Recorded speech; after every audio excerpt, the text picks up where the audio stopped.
Eh bien, bonjour à tous, bienvenue pour cette table ronde. On va démarrer déjà par tout simplement inviter nos intervenants à nous rejoindre. Je vais inviter à nous rejoindre donc, Mathieu Alapetite, qui est DG de France Silver Eco, s'il vous plaît. Chloé Van Kezel, exploratrice de métier et créatrice de contenu. Serge Guérin, qui est un sociologue spécialisé sur tous les enjeux de vieillissement. Et nous n'avons pas pu avoir Thibaut Gully, qui est le directeur général de France Travail, qui a eu un petit imprévu, mais il aurait été ravi d'échanger avec nous aujourd'hui. Maintenant que tout le monde est là, on va démarrer. Donc, on est ici aujourd'hui pour parler de ce fameux, en tout cas, tenter de répondre à la question de le choc des générations a-t-il vraiment lieu? Et donc, pour démarrer, je vais inviter en fait chaque intervenant à se présenter en 1 minute, 2 minutes maximum, à travers un objet générationnel qui a marqué finalement leur vie jusqu'à maintenant. Est-ce que l'un d'entre vous veut démarrer? Serge? Tu m'as l'air... Allez, c'est parti.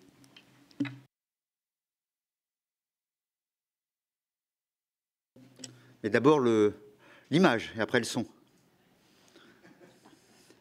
Ça s'appelle une tablette de chocolat pour ceux qui ne maîtrisent pas, cet objet essentiel.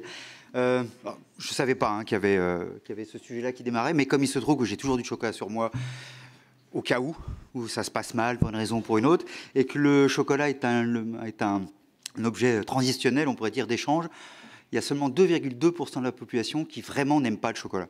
Donc il y a peu d'éléments de consensus dans ce pays. Et moi qui aime bien plutôt voir les ressemblances que les différences, ce qui sans doute me distinguera de beaucoup de gens, je suis plutôt issu de la République que du communautarisme, j'aime bien les objets comme ça qui regroupent les gens. Et celui-là en plus c'est intéressant parce qu'on parle d'écologie. La question est extrêmement importante. Comment c'est fabriqué? Sur quelle terre? Comment on utilise l'eau? Ainsi de suite. Est-ce que parfois le productivisme a fait que certaines terres sont beaucoup plus arides qu'auparavant, avec un chocolat qui est souvent pas le meilleur? Et on s'aperçoit que... Et que de l'autre côté, il y a aussi un artisanat très fort autour du chocolat. Et donc aussi de la transmission du goût. Parce que quand vous naissez, je pense que Rousseau avait totalement tort. Nous sommes des sauvages et parfois la société nous rend un peu moins sauvages. Et par exemple, la sauvagerie, je sais pas moi, c'est des Kinder ou des choses comme ça, vous voyez. Alors que là, on apprend et naturellement, on va manger, je sais pas, du chocolat au lait, du chocolat blanc, pire encore, qui sera très très sucré. Et en fin de compte, c'est l'apprentissage qui permet d'aller vers des meilleures choses, d'apprendre avec d'autres l'amertume, le fait que quand il y a moins de chocolat, quand il y a moins de sucre, il est bien meilleur, et ainsi de suite. De transmettre aussi des savoir-faire. C'est des gens qui ont été sans aucun diplôme au début, qui ont été des artisans, puis qui ont appris à d'autres. Parfois d'ailleurs, apprenant à des gens qui ont très peu de diplômes, qui viennent parfois de milieux très très difficiles et tout ça, et on voit que tout ça se construit. Donc voilà, c'est à la fois le plaisir, il faut peut-être rappeler de temps en temps que quand même la dimension plaisir elle existe et que nous sommes des animaux sociaux, il faut qu'on se regroupe sur des éléments, il y a la notion de transmission, il y a la notion de territoire, de terroir, voilà, je trouve qu'il y a... Et puis il y a une notion simplement d'équité, d'identité des autres, de respect de la fabrication, de respect de tous les corps de métier, du début jusqu'à la fin. Bref, c'est une bonne manière d'intégrer les choses. Merci. Qui aurait cru, en parlant génération, qu'on allait parler chocolat? Chloé, je t'en prie. Merci Serge. Eh ben, moi, je dois dire que ce discours m'a bien plu parce que, donc moi, pour le coup, je suis créatrice de contenu avec le concept de tester des métiers. Donc, tous les 3 mois, je change de métier. C'est assez radical, mes changements. Mais là, mon métier du moment, c'est athlète. Donc, ce qui a aussi été radical, c'est que je suis effectivement passée au chocolat 90%. C'est le plus recommandé par les nutritionnistes, donc on n'a pas vraiment le choix. Voilà. Et c'est du coup un discours qui me parle beaucoup, quoi, parce que de toute façon, les Kinder, c'est condamné. Donc c'est cool. Sinon, par rapport aux autres métiers que j'ai pu faire, parce que c'est quand même marrant, donc j'ai commencé ce concept il y a 1 an et demi. J'ai fait de la photo, j'ai fait de la couture, j'ai fait de l'agriculture, j'ai fait marin, de la peinture. Et donc là, du coup, athlète, c'est encore un nouveau prisme. Ce qui est fantastique avec ce concept, c'est que non seulement, moi, ça me permet d'apprendre plein de choses et de découvrir. Et à la base, d'ailleurs, toute l'idée de ça était très égoïste et purement un désir d'apprentissage. Et c'est devenu, avec le temps, vraiment un objet de rencontre et un bon prétexte pour aller voir plein de milieux sociaux, plein de façons de vivre, plein de façons de concevoir les choses. Donc c'est vraiment génial et je suis hyper contente de pouvoir être là pour échanger de ma génération, que j'incarne, je pense, assez bien. Merci Chloé. Mathieu, votre objet générationnel. Bonjour à tous, bonjour à toutes et tous. Mathieu à la petite. Donc je suis là avec 2 casquettes, parce qu'effectivement on avait également Jérémy Pelletier qui devait être là aujourd'hui au titre de la Fondation Jean Jaurès, parce qu'on va, comme je sais pas mal parler d'une étude qui s'appelle Seniors et Entreprises et qui est portée par France Silvereco et la Fondation. Donc moi je suis directeur général de France Silvereco, qui est une association mandatée par le gouvernement pour fédérer un ensemble d'acteurs publics, privés, associatifs qui contribuent à adapter la société au vieillissement de manière globale. Réflexion autour d'aujourd'hui, il y a des projections démographiques assez claires, assez radicales. Je prends un chiffre, par exemple. Dans la décennie que l'on traverse, 2020-2030, les 75-84 ans passeront de 4 à 6 millions. C'est massif, c'est colossal. On commence à parler maintenant, ça y est, du virage démographique.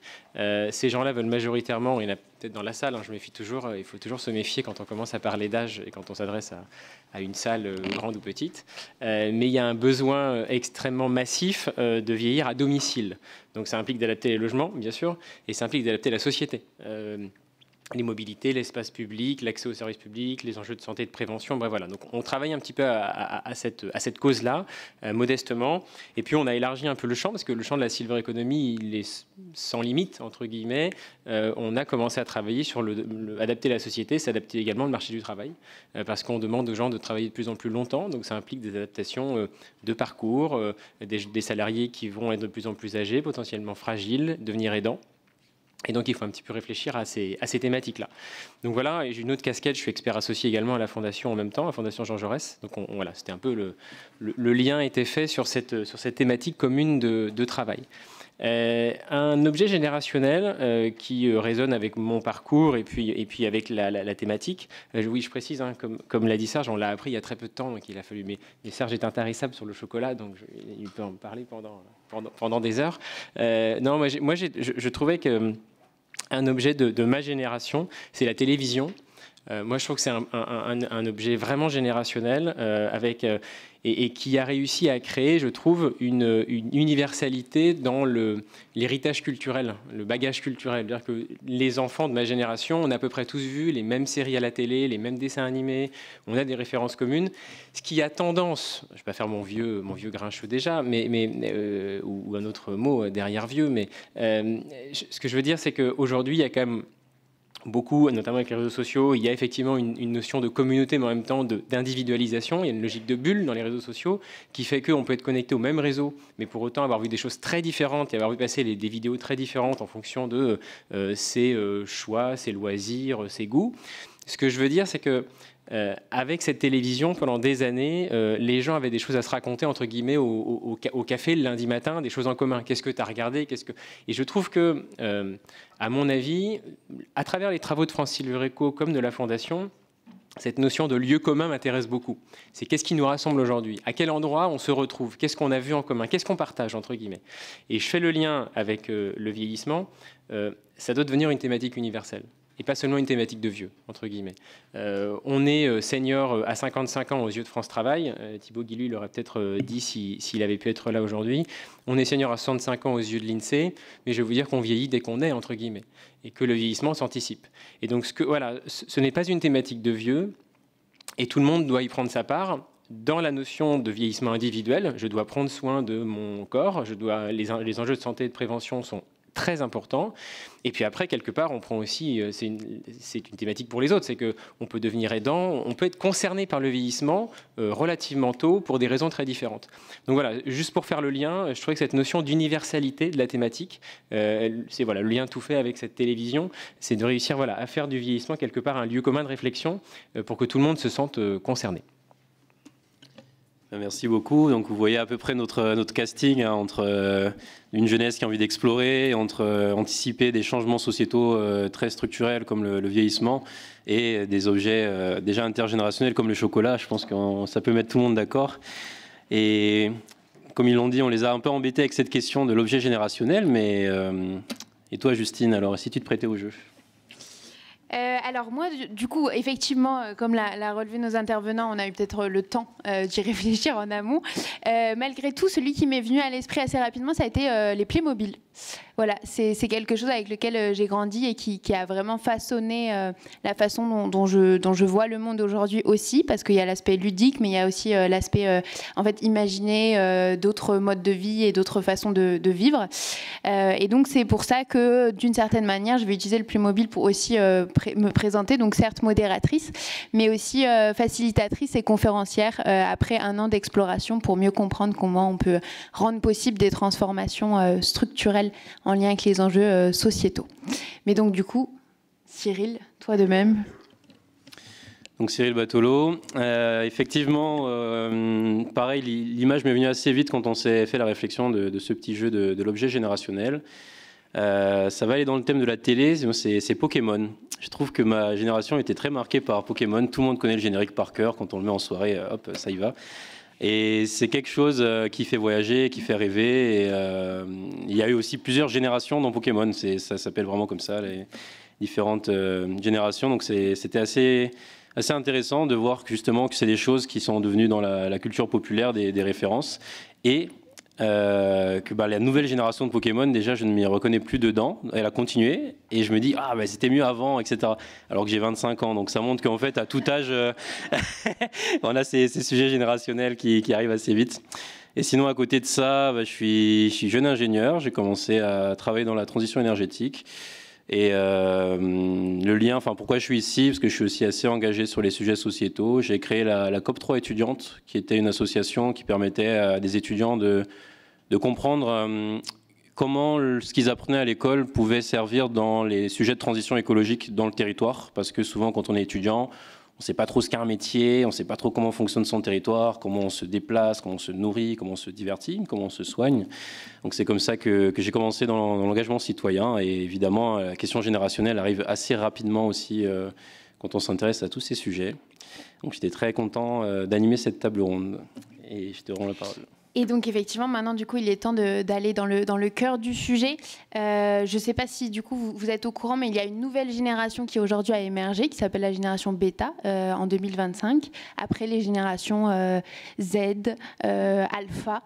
Donc là, il va y avoir vraiment cette notion finalement de qu'est-ce qu'une génération, au-delà du terme et au-delà de la définition qu'on en donne, qui est souvent cette notion de filiation et de laps de temps qui sépare les différents individus et donc qui forment les différentes générations, avant finalement d'essayer d'aller casser un peu peut-être ces perceptions ou ces définitions, comme déjà l'introduction de nos intervenants l'ont indiqué. Peut-être dans la salle, en levée de main, qui tout simplement se considère comme jeune, qui lève la main, juste pour avoir une idée en termes de représentation.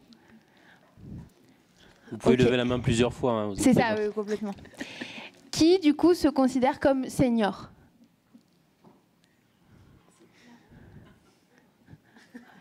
Ok, merci. Et du coup, qui se considère comme je ne sais pas trop entre les deux? Ok, merci. Merci pour cette représentation. Je pense que ça va susciter des réactions de la part de nos différents intervenants. Mais là, on va du coup vraiment essayer d'amener et de tenter de répondre à cette fameuse question de est-ce que le choc générationnel a réellement lieu? Oui, donc dans cette optique, on sent que c'est un sujet de plus en plus présent dans les différentes organisations, en particulier dans l'entreprise qui est notre point de départ, dans le sens où il y a des clichés sur les jeunes qui changent de métier tout le temps, qui n'aiment plus travailler. Mais pareil, le côté senior, on se dit, c'est une voie de garage maintenant, ça ne sert plus à rien d'investir dans les seniors, et ils ne vont plus apporter grand-chose dans l'entreprise. On voit qu'il y a pas mal de sujets comme ça, intergénérationnels, dans le monde de l'entreprise. Donc on va essayer de déconstruire tout ça, ou en tout cas de savoir qu'est-ce qu'il en est réellement. Mais également, plus généralement, dans la société, on a de plus en plus de prétextes pour séparer les gens, et la génération peut en faire partie également. Donc on va explorer également ces différentes choses. Je me rappelle à l'époque d'une réflexion que je m'étais faite au moment des retraites. Il y avait beaucoup de débats sur les retraites. Et j'étais tombé sur un fait de l'INSEE, justement. L'INSEE définit les actifs. Et moi, à l'époque, en tant que jeune engagé sans emploi, je n'étais pas considéré comme actif. Et pareil, quand on est retraité, on n'est plus considéré comme actif, alors qu'on fait vraiment vivre le tissu associatif. Donc c'est plein de sujets comme ça qu'on peut questionner sur nos liens intergénérationnels.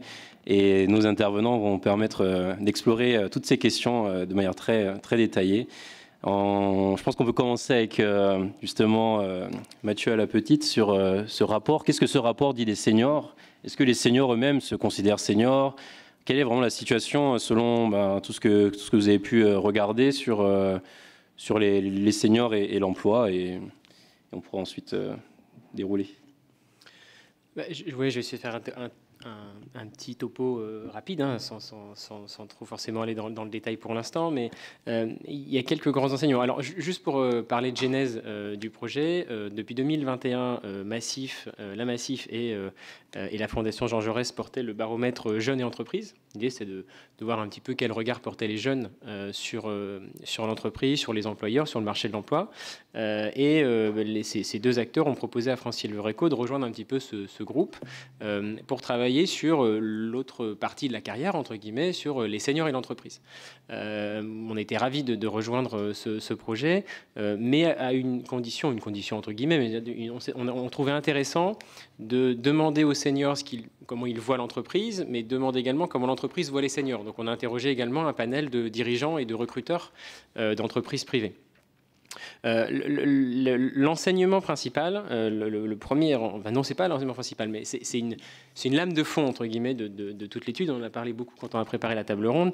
C'est quand même ce sentiment de, je ne sais pas si vous vous sentirez concerné quand je vais vous en parler, mais c'est le sentiment du c'était mieux avant. C'est-à-dire que quand même, quand on interroge les seniors, de manière globale, de manière générale, donc les plus de 55 ans, hein, je précise dans l'étude, globalement, ils ont le sentiment que les choses se passaient mieux avant. Ils trouvent que les jeunes sont moins engagés dans l'entreprise. Ils trouvent que les jeunes sont plus exigeants. Mais moi, au départ, je l'ai lu comme un compliment. En fait, c'était un défaut complètement quand ils l'ont exprimé.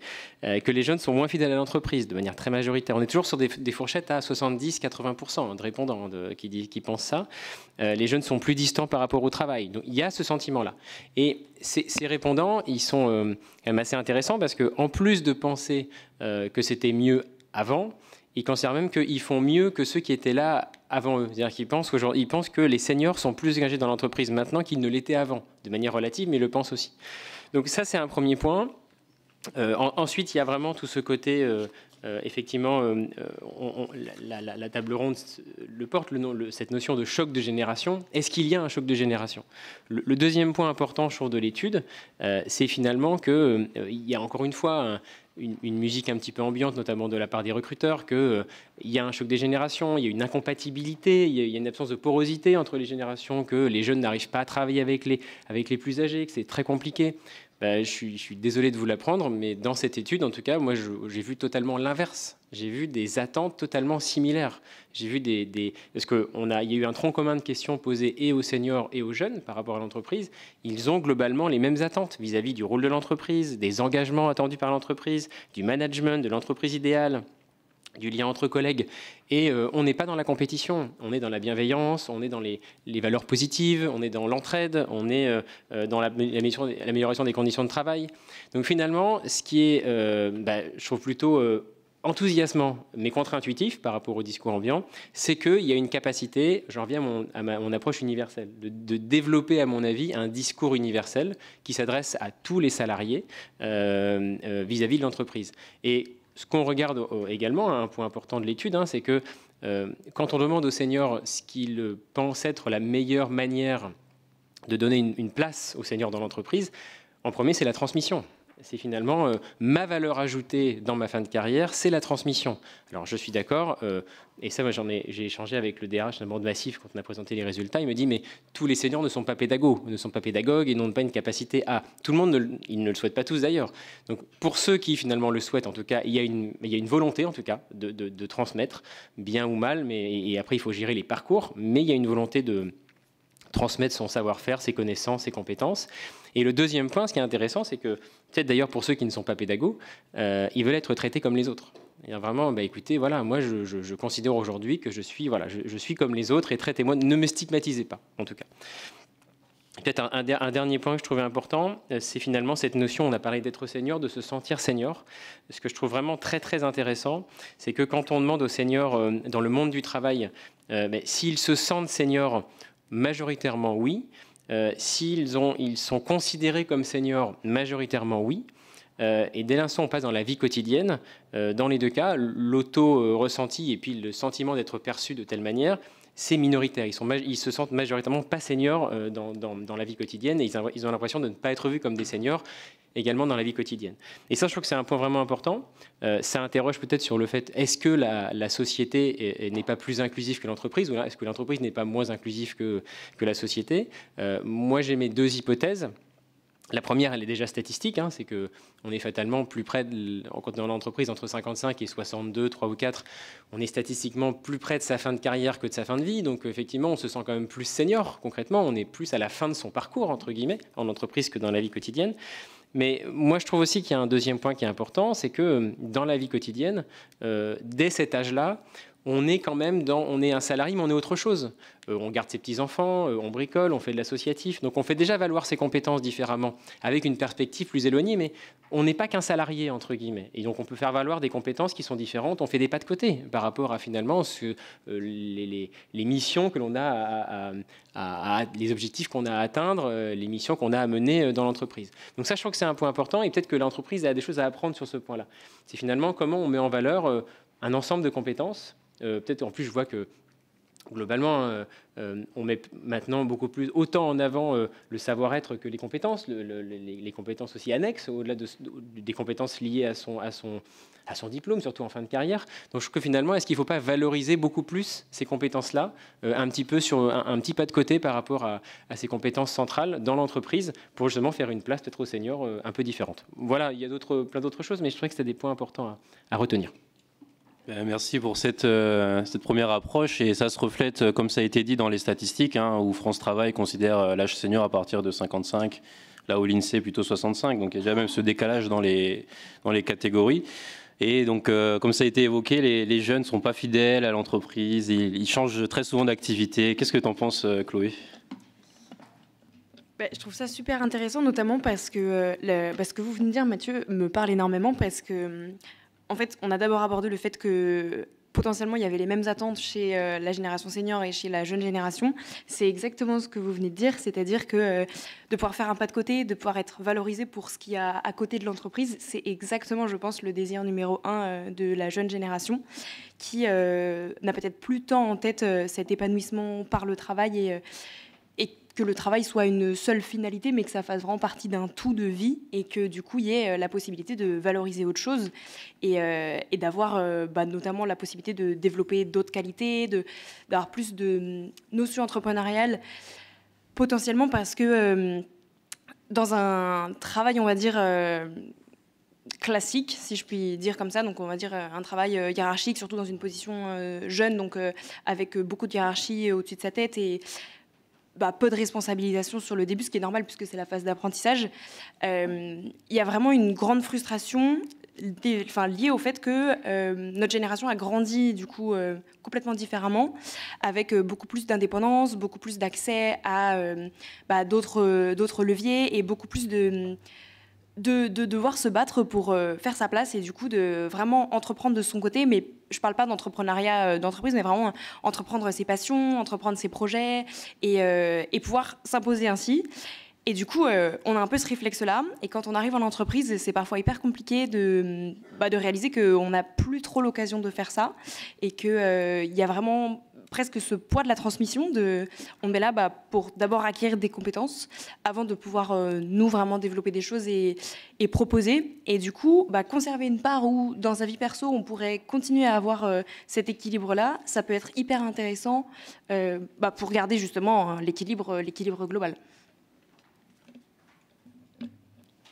Et sur est-ce que c'est un peu une réponse que tu as pu avoir, d'avoir ce besoin de changer très fréquemment? Est-ce que tu as le temps, justement, dans ces 3 mois, de saisir globalement les enjeux d'un nouveau métier Alors, moi, mon parcours, je ne sais pas si c'est une réponse, dans le sens où j'ai bien en tête l'idée que ce n'est pas la réponse à la question du choc générationnel, et que tout le monde ne peut pas se mettre à avoir le même mode de vie que moi. Néanmoins, effectivement, quand j'entre dans un nouveau secteur, mon 3 mois, c'est un peu court, hein. Je ne peux pas voir l'essentiel des enjeux, mais par contre, j'en vois une énorme partie. Et ce qui est ce qui est fou, c'est que pour le coup, la différence générationnelle m'a pas tellement parlé dans les différents métiers. À la limite, ce qui est le plus frappant, c'est qu'il y a certains métiers où il y a un fort déclin d'attractivité. Il y a vraiment plein de métiers que j'ai pu essayer, comme la couture par exemple, où, à part si c'est un métier passion et que du coup c'est vraiment l'histoire d'une poignée de personnes qui se lancent de son côté, qui créent son atelier, etc. Tout ce qui va être la couture de l'ordre de l'usine ou de vraiment s'intégrer dans une entreprise, c'est un métier qui est aujourd'hui complètement en déclin. Et moi, je rencontre pour le coup, très malheureusement, mais de nombreuses personnes seniors que je rencontre dans mes différents métiers sont des personnes qui me disent qu'elles ne seront pas remplacées tout court, en fait. Donc ça, pour le coup, c'est vraiment un facteur que j'ai beaucoup observé, et principalement dans la couture, mais dans beaucoup d'autres domaines, tout ce qui va être de l'ordre de métiers manuels et peut-être de métiers passion même, qui sont aujourd'hui beaucoup moins vivables. Pour rebondir, bon, c'est dommage qu'on a dit, on n'a pas pu avoir Monsieur Guy de France Travail, mais dans les échanges pour préparer, il évoquait ce qui vient d'être dit sur quand ils accompagnent des jeunes à s'intégrer dans le monde du travail, ils essayent de plus en plus de regarder tous les autres déterminants autour de l'emploi, que ce soit le logement, la vie familiale, le transport, qui permettent de maintenir un emploi dans la durée, parce que parfois c'est pas forcément facile de faire coïncider le fameux marché du travail, hein, la demande et l'offre. Et alors, qu'est-ce que peut nous dire Monsieur Guérin sur cette sociologie du vieillissement dans le monde du travail ou plus généralement dans la société? Diable. Donc je suis le représentant des vieux, là, c'est ça. Et déjà, oui, juste là-dessus, alors, dans tout ce qui a été dit, ça me rappelait, il y a quelques... Alors, moi, j'ai plusieurs activités au-delà du chocolat. Je suis prof, chercheur, j'ai fait des bouquins, tout ça. Et puis j'ai aussi fondé des entreprises et autres, et aussi consultant et travaillé pour des entreprises. Et par exemple, une fois dans une entreprise, on m'avait dit ça se passe très très mal entre les générations. Il y a vraiment un gros problème. Et donc, très bien. Et donc, il me paye pour aller voir et tout ça. Et évidemment, assez vite, je vois, parce que je n'étais pas totalement surpris, c'est qu'il n'y a pas spécialement de problème entre les générations. Il y avait un gros problème du regard sur les générations des dirigeants. Et par exemple, je la fais courte, mais au bout d'un moment, les anciens, on va dire comme ça, me disaient, oui, lui, oui, là, Jérémy, ouais, il a du mal à arriver à l'heure, hein, ça c'est clair. Et puis alors, l'orthographe... Puis bon, au bout de 2 minutes, il me fait tellement penser à mon fils. Bon, voilà. Et puis le Jérémy en question, on parlait on va l'appeler Patrick. Il dit, Patrick, il est un peu grognon parfois là-dessus. Puis là, il est un peu tatillon, ce truc. J'ai l'impression de voir mon père. Enfin, voilà. Et au global, bon, mais aucune acrimonie particulière, juste la réalité, entre les générations, il peut y avoir des petites différences. Puis ce qui est amusant, c'est qu'à un moment donné, plusieurs fois, c'est ressorti, mais dans cette boîte, on ne respecte pas les anciens, on ne respecte pas le savoir. Ça, c'était les jeunes qui me le disaient. Ah ouais, d'accord. Et par exemple, ils avaient supprimé le pot de départ à la retraite. Et c'était les jeunes qui me parlaient du fait... Alors, après, j'y reviendrai sur la notion de génération. C'était des jeunes qui étaient dans l'idée qu'ils allaient rester longtemps dans la boîte. C'était le genre de boîte, il y en a beaucoup, il y en a une qui est sponsor ici, c'est un genre de boîte où quand vous y rentrez, vous n'avez pas du tout envie d'en partir parce que voilà, c'est plutôt 10 semaines de congé par an, c'est bien payé, enfin bon, voilà. Et c'était un peu dans ce genre de boîte. Il disait, mais quand même, il n'y a pas on remercie pas, quoi. Il n'y a pas de pot de départ à retraite. Et donc, quand je fais ma présentation devant le comité de direction, machin, je reviens là-dessus. Et au fait, je leur dis, mais au fait, pourquoi vous avez supprimé parce que c'est quand même un peu idiot, quoi, on ne remercie pas. Et la réponse était, oui, c'était pour lutter contre l'alcool au travail. Vous voyez, donc, et pas du tout de réflexion sur qu'est-ce que ça veut dire en termes de symbolique, de ne pas remercier des gens qui avaient... D'ailleurs, juste sur le remerciement, dans une autre enquête que j'avais faite, c'était plutôt sur des gens à la retraite qui s'engageaient dans le bénévolat et autres.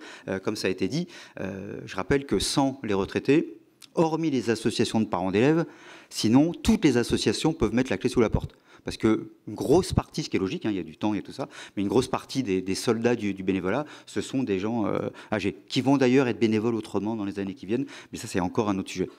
Et donc bref, voilà, et donc il y avait cette sortie-là un peu particulière. Donc ça c'est un élément. Et donc je reviens sur ce retraité qui me disait, oui, j'aide des jeunes qui ont monté une association et tout, et c'est moi qui leur fais la compta. Lui, il venait de la banque et autres, et tous les mercredis, je viens pour leur faire la compta parce qu'ils sont super sympas, mais alors, c'est foutraque, c'est pas sérieux, ils gardent pas les notes de frais, je sais pas quoi. Bref, je dis, ok, bon. Et à la fin, il me dit, mais c'est quoi il me dit, mais vous savez, la grande différence entre mes 40 ans d'avant et là, c'est que quand je pars le mercredi en fin de journée, Les jeunes en question me remercient. Et pendant 40 ans, j'ai jamais été remercié quand je travaillais. Bon voilà, c'était ça le truc. Je prends un autre exemple d'une autre enquête encore, où le gars me disait, oh, j'en peux plus, moi je veux partir à la retraite. On y reviendra sur ce qu'il faut partir à la retraite, mais et le gars me disait, ah ouais, bah quand même, enfin, vous êtes... Le gars avait 53 ans. Il dit, ouais, monsieur, mais enfin, ça fait 3 ans, chaque matin quand j'arrive au bureau, on me dit, alors papy, c'est quand la retraite? 53 piges. Donc voilà, vous comprenez aussi. Vous voyez, donc parfois, il faut aussi prendre les réalités. Et ceux qui disaient, c'est quand la retraite, pouvaient avoir 25 ans, comme 49 ans et demi.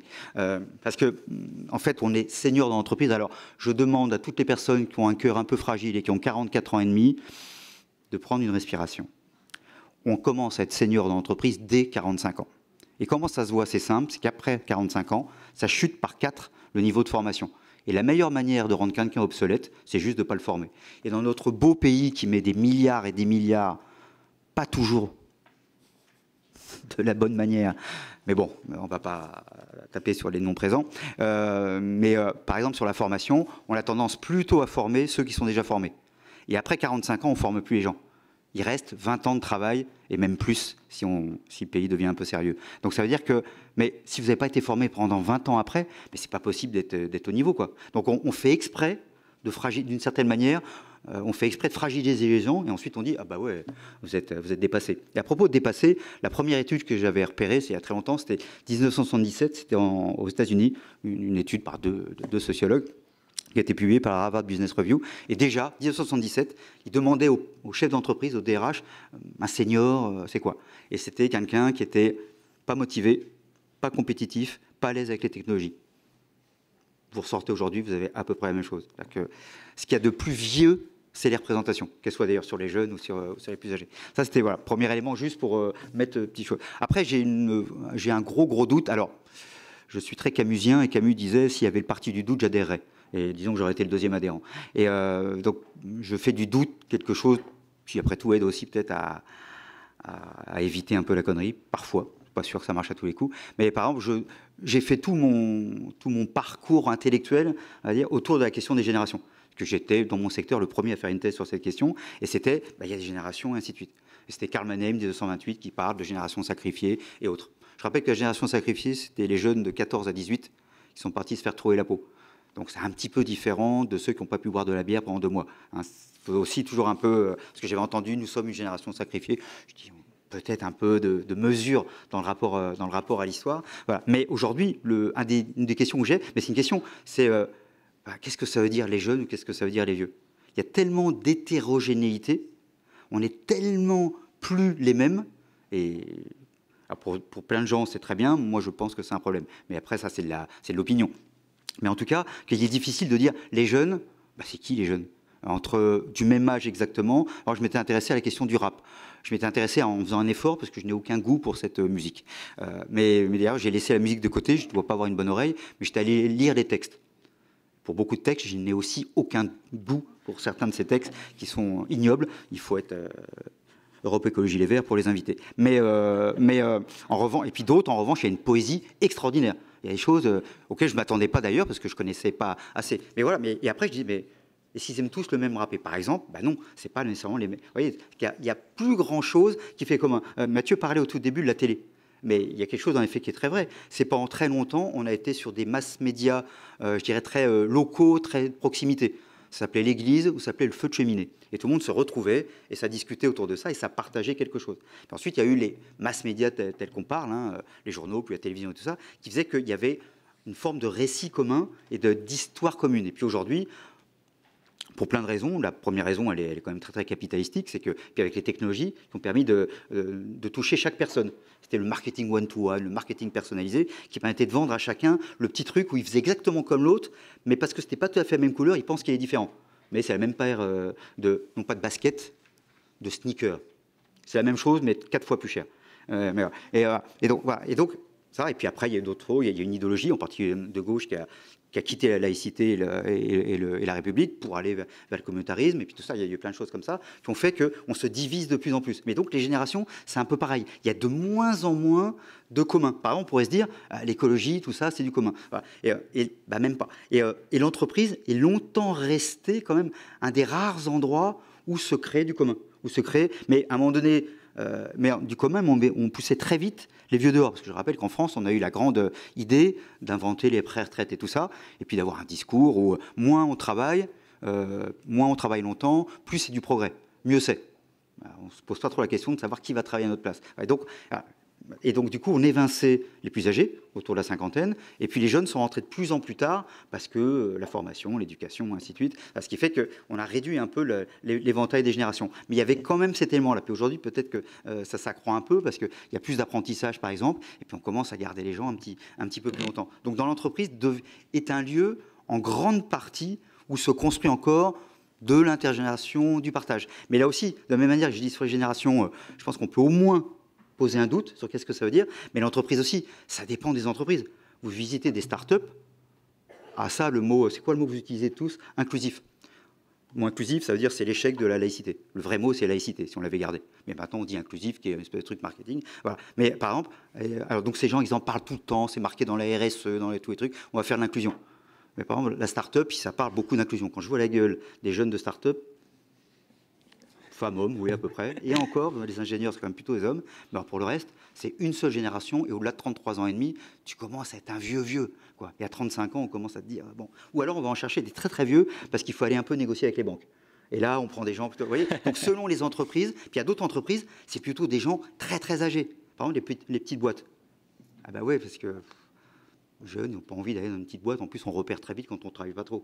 Donc voilà, il y a des gens qui aiment bien dans une entreprise plus importante. Donc en fait, il y a aussi une diversité d'entreprises, beaucoup plus certaines où on est assez tranquille et d'autres où c'est risqué. Et on ne sait pas au début de mois si on va y être encore à la fin du mois. Donc là aussi, il y a une diversité tellement forte que là encore, les manières d'être ne sont pas les mêmes. Par exemple, les petites boîtes qui ont du mal à recruter, elles vont chercher du vieux. Parce que le vieux, il est moins regardant. Puis, on s'est aperçu d'un truc, on dit « Ouais, mais le vieux, c'est embêtant de le recruter parce qu'il va bientôt partir, il va partir à la retraite. Ouais, » Enfin, quand tu es recruté à 57 ans, tu ne pars pas. Tu attends la fin parce que tu sais que tu ne retrouveras pas du boulot. En revanche, si on vous recrute, si vous avez un diplôme à peu près correct, à 23, 25, 27 ans, vous savez que la personne, elle ne va pas rester longtemps.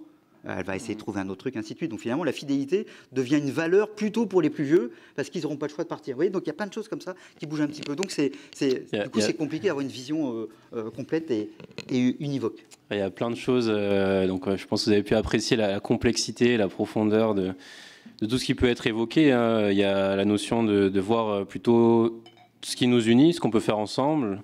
Mais il y a aussi énormément de choses qui nous différencient. Je pense que ce qui ressort de cette première série d'échanges, c'est un rapport à l'altérité finalement, comment on aborde la question de l'autre, est-ce qu'on va lui parler, est-ce qu'on lui prête pas des intentions, comment on le valorise aussi, cette altérité, pour ne pas employer le terme de diversité, comment on valorise cette altérité. Et il y a cette notion qui est ressortie de compétences, de choses qui vont peut-être se perdre, de choses qui peuvent se transmettre. Donc je pense que la compétence peut peut-être être une manière de discuter ces différentes générations. Qu'en penses-tu, Justine ? Je ne vais pas forcément exprimer mon opinion, mais par contre, ce qui est très intéressant et ce que vient de résumer Cyril, c'est en fait ce paradoxe qu'il peut y avoir entre ce constat de lien entre les générations qui est présent, de lien tant dans leur complémentarité que dans leur similitude en termes d'aspiration. Par exemple, toute cette notion de perspective sur l'entreprise, quel est son rôle, il va y avoir la même intention, et effectivement plutôt des différences qui vont se faire sur le regard que chaque génération va porter sur l'autre. Et ce fil rouge que Cyril vient d'exprimer des compétences, finalement, quand on parle de compétences, on parle, et je pense plus globalement quand on parle de génération, on parle de transmission, et ça a déjà été abordé.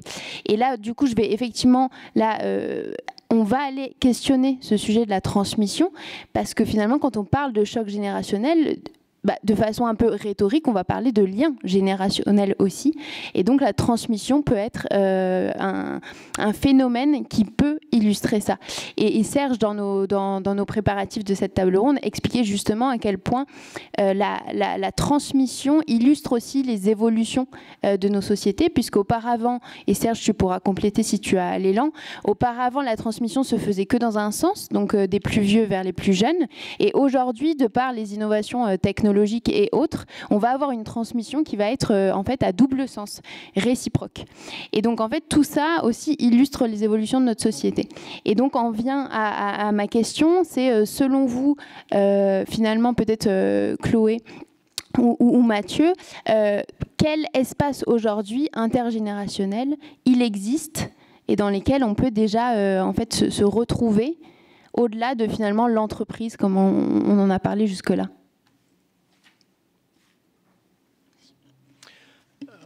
Vaste sujet, encore une fois. Moi, j'aimerais juste en préambule dire que je ne suis pas sûr, enfin, comment dire, l'intergénérationnel n'est pas l'alpha et l'oméga d'une société. Alors, inclusive, ça ne va pas plaire à Serge si j'utilise ce mot, mais en tout cas, qui fait coexister et vivre les générations. Je prends un exemple. Dans le domaine donc, du vieillissement, l'habitat intergénérationnel. Ça paraît sur le principe génial. Une colocation intergénérationnelle, un senior, une senior qui a un appartement un peu trop grand parce que les enfants sont partis faire des études. Et puis finalement, on va mettre à disposition une chambre pour un étudiant, une étudiante à qui ça coûterait moins cher que d'avoir un logement. Et donc ça résout finalement l'enjeu du pouvoir d'achat et puis de l'offre de logements disponibles pour les étudiants. Pour info, globalement, ça ne marche pas. Enfin, on n'arrive pas à massifier. Et là, tout le monde se dit, mais c'est parce que les jeunes ne veulent pas vivre avec des gens plus âgés. C'est pas faux. Mais moi, je vous dis aussi qu'un des freins peut-être principaux, c'est que les personnes plus âgées ne veulent pas partager leur appartement, leur logement avec quelqu'un de plus jeune. Parce qu'il y a l'intimité, parce que on est à un âge où on a ses petites habitudes, on n'aime pas trop, plus on vieillit, moins on aime le changement, entre guillemets. Donc l'acceptation, voilà, encore une fois, l'idée c'est quand même aussi de casser quelques a priori, entre guillemets. C'est pas si simple que ça. Donc simplement, voilà, il faut en créer le maximum, mais il ne faut pas le décréter non plus, entre guillemets. Bon, après, je pense que, voilà, c'est sans forcément de réflexion très très profonde, mais alors, je vais faire de la pub pour la Fondation Jean Jaurès, mais elle a sorti une note il y a quelques semaines sur les PMU et sur les bistrots. Je trouve ça intéressant. Enfin, je trouve que c'est un lieu, et il y a une proposition de loi qui est passée à l'Assemblée pour recréer des licences 4 et recréer des bistrots de village. Moi, j'aime bien l'idée. Enfin, globalement... Tu peux préciser licence 4 pour ceux qui ne sont pas des... Tout le monde n'est pas initié à la licence 4. C'est juste l'autorisation d'avoir un débit de boisson d'alcool. Enfin, c'est l'autorisation pour avoir un bistrot qui vend de l'alcool fort, licence 4. Donc voilà, je trouve que la place du village, voilà, j'ai dit le bar par exemple, dans les villages, la salle des fêtes, il y a quand même encore des lieux communs, je le crois. Aujourd'hui, je prends toujours l'exemple de, on va toujours faire le reproche aux seniors d'aller faire leurs courses le samedi matin quand tout le monde fait ses courses. Mais c'est pas pour nous embêter, hein, c'est simplement parce qu'en fait, ils voient des gens. Derrière, moi qui travaille beaucoup sur les questions de mobilité, quelque part, il y a plein de... Satisfaire les besoins des seniors, c'est derrière satisfaire le besoin de lien social. Prendre un bus, aller faire ses courses, aller... En fait, c'est qu'une personne intervienne à domicile, une infirmière par exemple. Oui, il y a la fonction derrière, il y a faire ses courses, il y a se déplacer, il y a recevoir les soins, mais c'est surtout voir des gens. Combien de personnes qui interviennent à domicile, les personnes qui font le ménage par exemple, des aides ménagères, à la moitié du temps prévu pour le ménage, la personne leur dit « arrêtez ». On va boire un café. Voilà, donc ce que je veux dire, c'est que des lieux communs, petits ou grands, finalement en commun tout le village ou toute la ville, ou juste avec quelques personnes, on en fait déjà de manière très locale et improvisée, entre guillemets. Donc je pense qu'il faut juste s'appuyer sur ces exemples-là pour essayer de les dupliquer. Nous, on travaille beaucoup avec les collectivités locales, pour essayer justement de partir des bonnes pratiques portées localement pour les dupliquer ailleurs, par exemple. On écrit des guides avec les associations d'élus, par exemple. Donc voilà, je pense qu'il y a des choses, il y a plein de micro-choses, entre guillemets. Il faut essayer de les dupliquer en prenant en compte les réalités locales. Donc voilà, je trouve que finalement, il y a déjà plein de petits endroits où on fait de l'intergénérationnel, bricoler, improviser, mais ça fonctionne. Le début d'un processus de dépendance, c'est l'arrêt du lien social. Parce qu'on arrête de se déplacer, parce qu'on n'a plus envie de sortir, parce qu'on a moins faim, on fait moins de muscles, donc on a moins envie de bouger. Et donc le processus s'enclenche comme ça. C'est le début du cercle vicieux, il est là. Le lien social, c'est la clé. Qu'il soit à domicile ou dans des lieux plus communs, entre guillemets, c'est ça la clé, c'est maintenir le lien social. Donc je pense qu'il y a plein de petites choses qu'il faut réussir à dupliquer. Pour rebondir, je dirais aussi que, bon, ayant grandi dans un village de campagne et étant bien familière avec les petites fêtes de campagne et la fête sur la place, globalement, c'est aussi des espaces où, justement, il y a beaucoup moins, je trouve, cette paranoïa et ce besoin de prouver. C'est beaucoup plus détendu et donc tout le monde est dans la transmission, mais que ce soit d'un côté ou de l'autre. Et les échanges se font bien naturellement. Et enfin, globalement, moi, c'est les meilleurs moments que j'ai pu passer avec des personnes de toute génération où on ne se pose même pas la question, en fait. Et du coup, il y a une vraie différence et c'est très, très doux, en fait, comme transition sociale, on va dire. Ces lieux communs et ce point commun, finalement, aussi que vous expliquez autour du lien, est-ce que ce lien-là, il fonctionne et il se renforce dans ces lieux communs? Parce que finalement, c'est l'intention première, finalement, c'est de passer du temps ensemble et de nourrir ce lien social. Est-ce que c'est ça? Ou est-ce que, justement, ces espaces-là communs peuvent être au service, finalement, d'une cause commune où toutes les générations se retrouvent pour coopérer vers quelque chose de sociétal, vers quelque chose qui fait sens pour les deux? Peut-être, Serge, si tu as un élément, vu que tu as travaillé là-dessus. Oui, alors, on avait fait un bouquin dans le temps qui s'appelait « Et si la guerre des générations avait lieu ?» Il y a tout un discours assez récurrent sur il y a une guerre des générations. On l'a revu au moment de la Covid, où là c'était alors, là on va y arriver, on va les voir, ces jeunes qui vont aller voir les vieux ou les vieux qui vont sortir les mitraillettes pour tuer les jeunes. Et puis manque de bol, il n'y en a pas eu quoi. Il y a eu des mitraillettes qui sortaient, mais c'était pas sur cette question générationnelle. Et globalement, on a vu des images, même quelques-uns qui ont essayé de se faire une petite notoriété ou de pouvoir ressortir pour dire telle ou telle chose. Et ça prend assez peu, parce que d'abord il y a un élément tout bête. J'ai peur de choquer, mais généralement, les parents sont plus âgés que les enfants. Et ça crée déjà une forme d'intergénération. Je sais, c'est un peu choquant. Je parle de biologie, je sais, ça se fait pas. Mais bon, voilà, il y a quand même cet élément-là. Donc, il y a quelque chose qui reste. Et par exemple, souvent, quand on parle des vieux, très vite, il y a quelqu'un qui dit, mais en fait, on parle de ma mère, de mon père, ou de ma grand-mère, de mon grand-père, et ainsi de suite. Donc, il se passe quand même quelque chose. Je reste juste 2 secondes sur le moment de la Covid. Il y a eu un moment, par exemple, qui était assez formidable. Je ne suis pas du tout fan de télétravail, machin, ainsi de suite. Mais n'empêche que, pour rester en lien, assez souvent, des très jeunes ont expliqué à la grand-mère, au grand-père, comment faire pour se connecter et être en Zoom. Ça a créé quelque chose. Et là, c'était bien les plus jeunes. Ce n'était pas les parents. C'était vraiment la génération du dessous qui expliquait d'abord parce qu'elle était plus à l'aise, et puis qui expliquait à la grand-mère, au grand-père, ainsi de suite. Donc il se passe des choses comme ça. En fait, ce qu'on voit, c'est que l'intergénération, elle ne se fait pas en effet comme ça. On ne fait pas, tiens, allez, on va faire une heure d'intergénération aujourd'hui. C'est un côté un peu tristounet, quoi, presque. C'est obligé. De 7 à 8, tu fais intergénération. De 8 à 9, tu apprendras de l'anglais.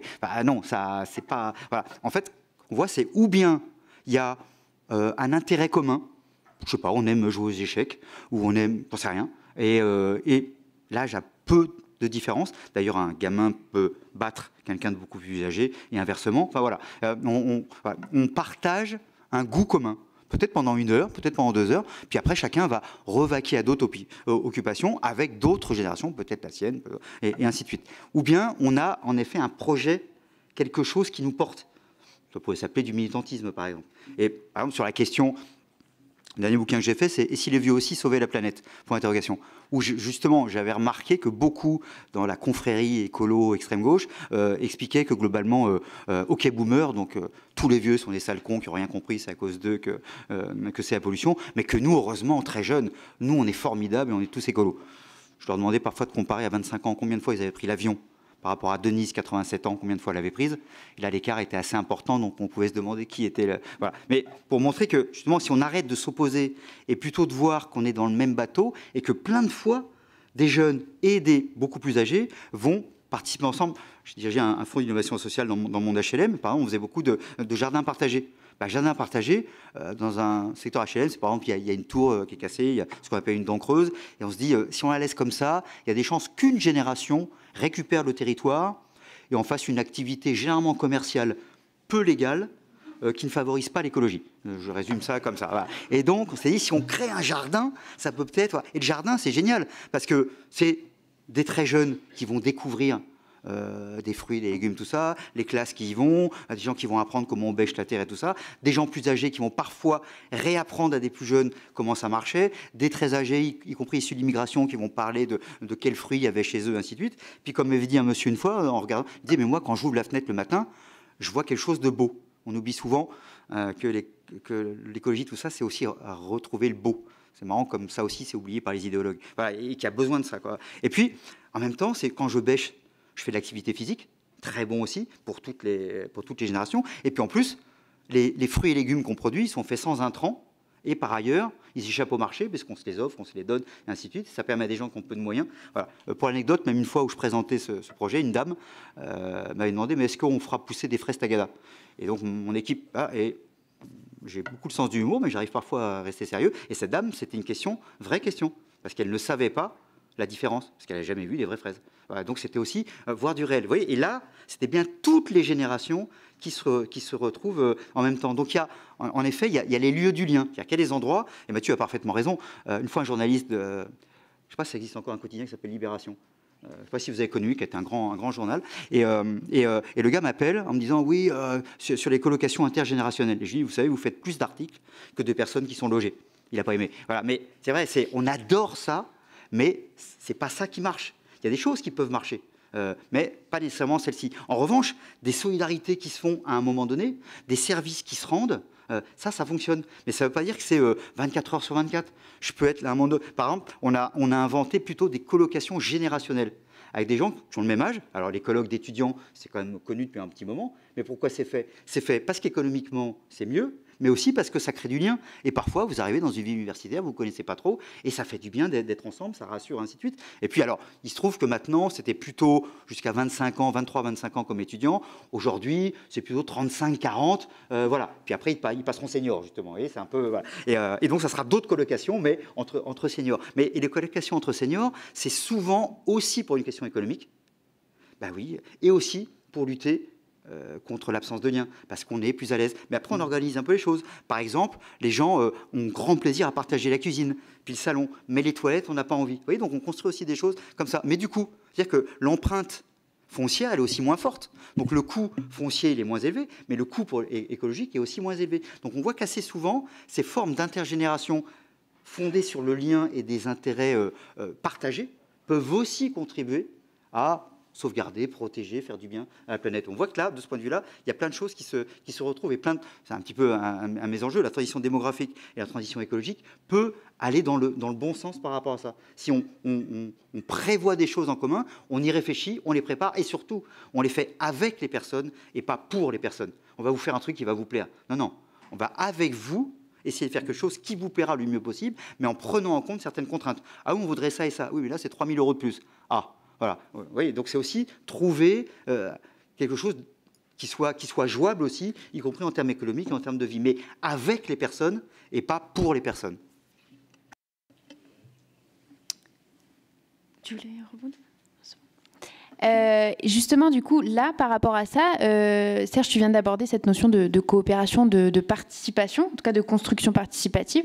Quels peuvent être les ingrédients pour favoriser ou favoriser ces espaces ponctuels, comme tu le disais, et communs, où toutes les générations peuvent se retrouver justement, soit autour d'un intérêt commun, soit autour d'un projet commun. Quels peuvent être ces ingrédients qui vont favoriser en fait ces espaces-là?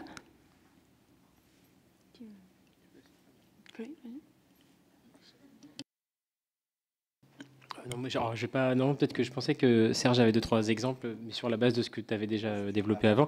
Moi, je trouve juste qu'à mon avis, il faut... mais je reprends l'exemple des territoires ruraux, en fait, qui résonne aussi chez moi. C'est que, en fait, moi, je pense que c'est des lieux, finalement, où on a un peu un héritage commun, où on ne cherche pas forcément à plaire à une catégorie, mais on a un discours universel. J'ai une marotte sur l'approche universelle, mais je pense que, finalement, il y a une dimension locale qui est importante. Moi, je trouve que... Aujourd'hui, ceux qui ont le plus intégré, je pense aux décideurs publics, l'enjeu du vieillissement, de l'adaptation de la société, c'est les élus locaux. Ils ont mis quelques temps, mais maintenant ils l'ont fait. Toutes les assos d'élus ont un élu référent sur la question du vieillissement. On les appelle tous, elles ont tout un élu référent là-dessus qui centralise les initiatives, qui travaille, qui est en amont. Et je trouve que finalement, Il y a la notion de territoire derrière, qui a un héritage commun, quelque part, qui est très identitaire aussi, plutôt sainement, parce que le mot peut faire peur, mais dans ce cas-là, je trouve qu'il fait moins peur. Donc finalement, je trouve que c'est ça, c'est finalement écouter, partir d'un héritage commun, peu importe l'âge qu'on a, quelque part, avec voilà, une culture commune, un héritage commun, et puis après, on raconte une histoire. Mais je pense qu'il faut... Est-ce que c'est vraiment en cherchant le plus possible à rassembler les générations qu'on réussit à les rassembler? Je ne suis pas sûr. Par contre, quand on fait quelque chose qui, voilà, universel, plutôt global, en général, il y a de l'adhésion. Donc, je ne vais même pas rebondir sur un exemple commun, parce que voilà, il y en aurait un, il y en aura un autre, mais en tout cas, c'est un peu aujourd'hui voilà, ce qui me vient à l'esprit à travers des différents exemples que j'ai pu observer.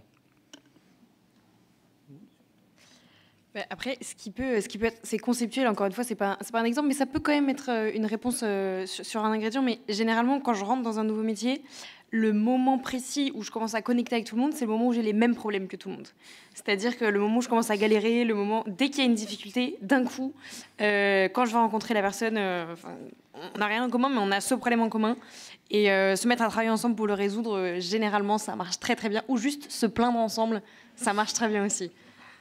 Et tu observes parfois des divergences parmi les corps de métier que tu as pu fréquenter sur certains où il y a plus naturellement cette cohésion autour de problématiques, de situations communes, ou d'autres où c'est plus ou moins kiff-kiff? Ouais, alors c'est très très très différent selon les métiers, notamment dû au fait de comment on gagne sa vie par exemple. Enfin, c'est vrai que peintre ou couturier, globalement si on est indépendant, on gagne vraiment sa vie dans un marché hyper concurrentiel où c'est très compliqué. Donc du coup tout le monde est un peu assez individuel. Il y a beaucoup moins cette mise en commun du partage. Là, de rentrer dans le projet athlète par exemple, ou comme quand j'étais marin, c'est des lieux où on est très très en commun et où le marché s'élève ensemble. Il y a vraiment ce truc de chacun va donner ses bonnes idées, chacun va centraliser les problèmes. Et d'ailleurs, c'est un très très bon exemple, mais dans l'univers marin, donc que ce soit ou vraiment de l'ordre de la plaisance et de tout cet univers-là, ou de l'ordre plus des régates et beaucoup plus professionnel, il n'y a aucune génération. C'est-à-dire que moi, j'étais incapable pendant 3 mois de savoir quels âges avaient les gens.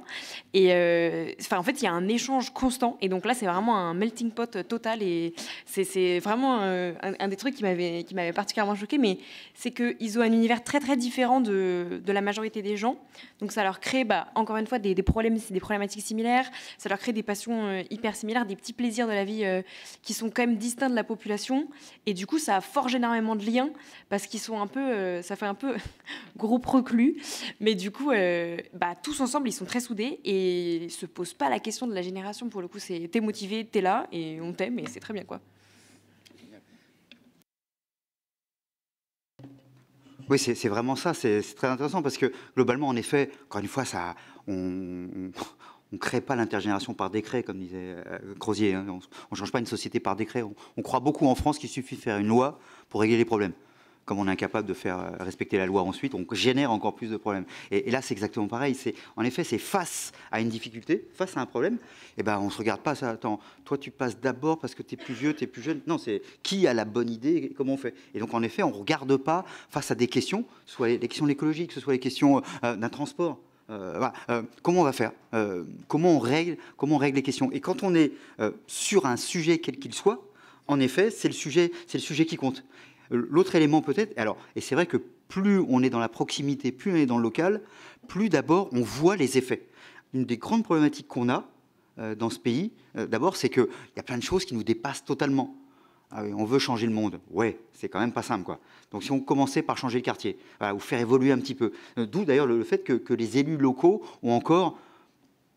pour une grande partie d'entre eux, un engagement, une implication. Ils sortent souvent de l'idéologie. Au bout d'un moment, ils sont obligés d'y sortir parce qu'ils ont des problèmes qui sont pas, qui sont là. Ils essaient de les régler. Mais du coup, c'est le concret qui prend. Il ne s'agit pas d'être que dans le concret, pas d'avoir d'autres visions, mais n'empêche que. Et du coup, là, je sens que je peux agir et j'en vois les conséquences 3 ans, 5 ans, 3 jours parfois après. Voilà. Et l'autre élément, je crois, c'est aussi qu'il y a souvent besoin qu'il y ait une personne... professionnels, bénévoles autres, qui fassent un peu de la médiation, qui amènent les choses, qui fassent de l'animation, qui créent justement, parce que qui va s'en occuper, qui va le soir va ranger les choses, et ainsi de suite. Donc il y a aussi souvent besoin, en tout cas pour amorcer, il y a souvent besoin de quelqu'un. Et on s'aperçoit d'ailleurs que très souvent, quand il y a une assoce derrière, il suffit que la direction de l'association soit plus par la même personne, que la personne qui l'a dirigée prenne justement sa retraite du bénévolat ou autre, et du coup, ça tombe un petit peu. C'est très souvent aussi lié à la personne. Et voilà, donc associatif, professionnel et tout ça, mais il y a souvent aussi besoin de quelqu'un qui fasse un petit peu de maïotique, parce que c'est pas si évident que ça pour un peu aplanir les choses et tout. Mais une fois qu'on a tout ça, s'il y a un projet commun, encore une fois, on revient là, et si je veux utiliser un autre mot, un autre gros mot, il faut qu'il y ait du plaisir. C'est-à-dire qu'il faut qu'on soit gagnant, quoi. Il faut que ça nous fasse du bien. Ça fasse du bien de discuter avec des gens plus jeunes, plus âgés, et ainsi de suite, parce qu'on va apprendre des choses des uns des autres, et chacun a l'impression de grandir, a l'impression d'évoluer. Et c'est ça aussi qui motive. Et si je vois que ça a des effets, on est tous pareils. Si ça n'a aucun effet, vous savez, c'est comme vous entraînez à un sport, et puis finalement, un jour, je me suis dit, je vais être champion du monde de basket. Et puis, ça n'a pas marché, quoi. Voilà. Mais en revanche, vous pouvez trouver une autre activité qui va peut-être vous permettre aussi d'avoir de sentir que ça progresse ou que vous êtes mieux. Et donc, si dans la discussion avec les autres, je me sens mieux, si je bouffe moins de médicaments à la fin, super, l'intergénération. Mais en effet, ce n'est pas l'alpha oméga et ça ne remplacera pas tout. Mais c'est un des éléments qui permet aussi qu'une société tienne. Parce que nos sociétés, elles sont... c'est des sociétés d'interdépendance. Et on est dépendant du... On parle souvent de la dépendance pour les plus âgés. Ah oui, ils sont dépendants. Le mot est assez laid d'ailleurs. Et puis on est tous dépendants les uns des autres, plus ou moins. Et puis sur un élément et pas sur un autre. Mais celui qui est le plus interdépendant, c'est celui qui naît. Le bébé, si personne ne s'en occupe, ça ne va pas durer très très longtemps. Voilà, donc il y a aussi... D'ailleurs, je rappelle aussi que le bébé, quand il a un jour, il se retrouve très vite dans l'intergénération avec des gens qui ont le double de son âge. Parce que dans la même salle, il y a peut-être un bébé de 2 jours, qui est 2 fois plus vieux que lui. Vous voyez, donc tout de suite, il doit apprendre. Et puis parfois, il est avec la mère, souvent, est beaucoup plus âgée que le bébé, par exemple. Vous voyez, des choses comme ça. Donc là encore, dès le début, on est quand même dans cette forme d'altérité. J'aime bien ce mot-là, en effet. Je voulais juste compléter parce qu'il y a un point qui m'est venu à l'esprit sur la partie intergénérationnelle. Et j'en ai parlé au tout début, c'est la notion d'aidance qui va devenir un phénomène sociétal, entre guillemets. Et quand aujourd'hui on a entre 45, 50, 55 ans, la génération qu'on appelle la génération sandwich ou pivot, qui doit s'occuper et de ses parents et de ses enfants, là on est sur l'intergénérationnel. Moi, là-dessus, on parlait tout à l'heure du rôle des entreprises. Elles vont devoir s'adapter. En 2030, un salarié sur 3 sera aidant. Ça impliquera une gestion des parcours, des aides financières, des aménagements, quels qu'ils soient. Et à mon avis, ça deviendra, à mon avis, très vite un élément d'attractivité pour les entreprises. Je suis attractif parce que j'ai pris en compte cette réalité-là. Et pour garder les compétences, il faudra aussi s'adapter à cette réalité. Donc moi, je trouvais que c'est un point intéressant. Et je reviens encore une fois à ma marotte sur l'universalité, mais je pense que l'aidance, j'ai la naïveté de croire que ça peut être un élément qui peut rendre justement cette thématique universelle. Parce que finalement, ça devient une réalité pour tous, y compris pour des gens qui ne se considèrent pas seniors, mais qui sont directement touchés par le phénomène du vieillissement, entre guillemets. Et je crois aussi que quand on a cet âge-là, entre 40, 45, 50, et qu'on va devoir s'occuper de ses parents, peut-être qu'on va se dire, de manière massive, et on aura des amis, des cousins, des frères qui seront touchés par la même chose, peut-être que ces gens vont se dire, je ne veux pas faire vivre à mes enfants ce que moi j'ai vécu avec mes parents. Et donc je crois que l'anticipation, la prévention, l'aménagement des logements et autres, j'ai la naïveté de croire que cette intergénération, quelque part là, elle peut créer le fait quand même d'universaliser et de populariser cette thématique d'une société qui va vivre avec des personnes de plus en plus âgées et de plus en plus nombreuses à être de plus en plus âgées. Juste, Mathieu, si je peux me permettre juste un tout petit élément sur être aidant. Alors, quand on est parent, on n'est pas aidant, on est parent. Sauf si l'enfant est touché par une grave maladie, un handicap, ainsi de suite. L'aidance, c'est 20 heures par semaine en moyenne, et parfois c'est 20 heures par jour à accompagner quelqu'un qui est en très grande fragilité et qui, globalement, peut crever si on n'est pas là. Et, voilà. C'est 11 millions de personnes, et dans l'entreprise, on démarre l'aidance à 31 ans. C'est-à-dire que ça peut être parce qu'on a un enfant qui est touché par une maladie, ainsi. Mais s'occuper de ses enfants, c'est pas être de l'aidance. Hein. C'est 2 éléments, à mon sens, très, très, très, très différents. En revanche, quand on a un enfant qui est en grande difficulté, là, évidemment, on rentre dans ce parcours-là. Et c'est vrai que du coup, je disais à l'époque, quand on a beaucoup porté ça, et ça a été présent dans une loi, ça aurait été la seule chose dont j'aurais été utile dans ma vie, c'est qu'au moins, c'était dans la loi, c'est pour la première fois reconnaître les aidants. Et le fait que c'est des gens qui, finalement, remplacent, parce qu'il n'y a pas suffisamment de professionnels, ainsi de suite, mais c'est le cœur du care, c'est la preuve du care. C'est qu'il y a des gens, à un moment donné, il y a du don, il y a je m'en occupe. Alors à 80%, c'est familial, mais à 20%, j'accompagne quelqu'un avec lequel j'ai aucun lien biologique, ni de mariage, ni quoi que ce soit. Un ami, un voisin, et ainsi de suite. Et je suis là. Je suis là beaucoup, beaucoup, beaucoup. Et si ces personnes n'étaient pas là, c'est plus de 11 millions de personnes aujourd'hui. On peut rajouter 500 000 moins de 18 ans, par exemple. Si ces personnes n'étaient pas là, le secteur de la santé, qui est déjà un peu en fragilité, s'écroule totalement. Donc c'est vrai que de ce point de vue-là, il y a vraiment quelque chose de très très puissant. C'est que on a cette expérience de plus en plus avec le vieillissement, mais pas seulement. Parce que les maladies chroniques augmentent, y compris avec la pollution et tout ça. Donc, parce qu'on vit plus longtemps avec certaines maladies dont avant, on mourrait tout simplement. Les personnes en déficience intellectuelle, l'espérance de vie a été multipliée par 5. On n'est plus du tout dans les mêmes mondes. Donc comment on accompagne ces personnes plus longtemps quand, par exemple, les parents sont parlés, tout ça. Donc on est obligé de réfléchir à une nouvelle société. Pour ça, dire que le mot vieillissement est intéressant, mais si on dit le mot longévité, on intègre encore plus de monde. Parce que c'est le fait de vivre plus longtemps et que toutes les catégories de population vivent plus longtemps qui fait qu'on a cette problématique-là. Et derrière, en effet, il y a la question en effet de la prévention. C'est-à-dire que plus on serait acteur tôt pour soi et pour les autres de faire attention à sa santé, plus on élimine, on réduit les risques de perte d'autonomie. Je pense que c'est un super message qui montre comment on peut élargir cette thématique du choc des générations à, donc on a compris qu'il fallait plusieurs diversités, donc à l'altérité, comment on vit avec le handicap, comment on vit aussi avec les populations qui n'ont pas la culture française et qui veulent s'intégrer, comment on les accompagne, comment on intègre donc les différentes générations. Et je pense que ça pose les bases de réflexion sur le contrat social finalement. Donc nous, on aimerait bien vous entendre là-dessus aussi. Vous avez pu écouter nos différents intervenants. On peut se garder un bon quart d'heure de questions et d'interactions avec le public. Pour prendre la parole, il suffit d'activer le micro pour qu'on vous entende bien. Et puis comme ça, nos intervenants pourront aussi apporter des éclairages sur vos interventions. Donc je ne sais pas qui veut se lancer, s'il y a des questions, des réactions. On vous écoute.